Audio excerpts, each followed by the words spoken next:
আসসালামু আলাইকুম ওয়া রাহমাতুল্লাহি ওয়া বারাকাতুহু। আপনারা সবাই কেমন আছেন? আলহামদুলিল্লাহি রাব্বিল আলামিন।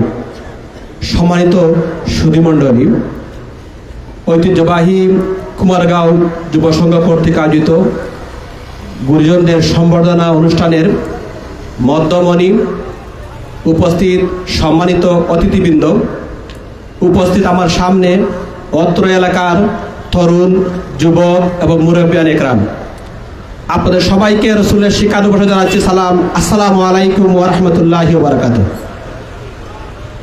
আজকে এমন একটি মুহূর্তে আমরা এই জায়গায় দাঁড়িয়ে আছি, যেই মুহূর্তে আজকে তরুণদেরকে শপথ নিতে হবে।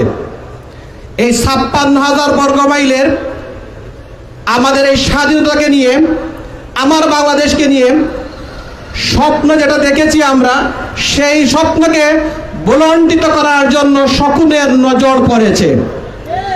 আমি আজকে কুমারগাঁও যুব সংঘের সকল সদস্যদেরকে আহ্বান জানাবো, আসুন আমরা সম্বোধিত করছি আমাদের গুরুজনদেরকে, যতই হোক দেশ, যুবরাই গড়বে দেশ।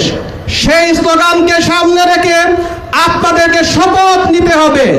আমার বাংলাদেশকে নিয়ে যদি আবারও ষড়যন্ত্র করা হয়, তার দাঁত ভাঙা জবাব দেওয়ার জন্য আমরা সকলেই যুবকদের নেতৃত্বে আগামীর সোনার বাংলা সাজানোর জন্য আমরা প্রস্তুত থাকবো ইনশাআল্লাহ। যদি তাই হয়, আর বেশি দূরে নয়, এই বাংলাদেশে থেকে বৈষম্য দূর হবে। ছাত্র সমাজ, যুব সমাজ, মুরব্বী একরাম, কলেজ, বিশ্ববিদ্যালয়ে সুন্দর একটি সমাজ প্রতিষ্ঠা করার জন্য আমাদের সকলের সম্মিলিত প্রয়াসে আগামীর বাংলাদেশ হবে বৈষম্য মুক্ত বাংলাদেশ। আগামীর বাংলাদেশ হবে সন্ত্রাস মুক্ত বাংলাদেশ। আগামীর বাংলাদেশ হবে ক্ষুধা মুক্ত, দারিদ্র মুক্ত বাংলাদেশ। আর এই দারিদ্র মুক্ত বাংলাদেশ গঠন করার জন্য কুমারগাঁও যুব সংঘের যুবকরা তোমাদেরকে এগিয়ে আসতে হবে।